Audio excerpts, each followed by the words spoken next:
बिस्मिल्लाहिर्रहमानिर्रहीम। अस्सलाम वालेकुम व्यूअर्स। आज मैं लेकर आई हूँ बहुत ही मज़ेदार सी चटनी की रेसिपी। और ये चटनी आप खा सकते हैं रोल्स के साथ, टिक्का बोटी के साथ, जितने भी आप बारबेक्यू आइटम्स बनाते हैं उन सब के साथ आप खा सकते हैं इसे। और यहाँ तक कि आप इसे सादे बर्गर में भी डाल के खाएंगे तो आपको ये चटनी बहुत ही मज़े की लगेगी। और सबसे अच्छी बात इसके अंदर ये है कि ये चटनी आप बनाकर 2-3 महीने के लिए सेव भी कर सकते हैं। तो चले रेसिपी की तरफ चलते हैं।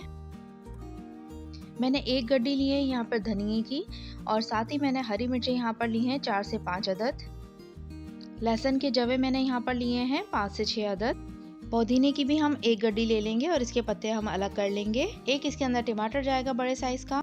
और जो मसाले इसके अंदर जाएंगे वो हैं कुटी हुई लाल मिर्च 1 चाय का चम्मच, 1 चाय का चम्मच मैं इसके अंदर नमक डाल रही हूँ, आप अपने टेस्ट के अकॉर्डिंग डाल लीजिएगा। और सफ़ेद जीरा इसके अंदर जाएगा 1 चाय का चम्मच। और इमली का पल्प मैंने यहाँ पर निकाल के रखा हुआ है, ये तकरीबन इसके अंदर जाएगा 1 कप।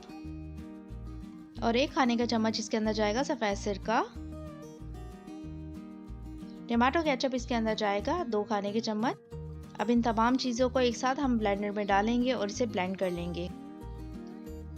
चटनी हमारी ब्लेंड हो चुकी है और ये देखें कितनी मज़ेदार सी हमारी चटनी बनकर तैयार हुई है। आप इसे चाहें तो आप इसे 2-3 महीने तक के लिए भी सेव रख सकते हैं, लेकिन आप जब भी इसे इस्तेमाल करें तो फ़ौरन से इसे फ्रिज में रख दीजिएगा ताकि ये सेव रह सके। ये चटनी बहुत ही मज़े की बनकर तैयार होती है। आप इसे घर में ज़रूर ट्राई कीजिएगा और अपने कॉमेंट से मुझे ज़रूर बताइएगा कि ये रेसिपी आपकी कैसी बनी।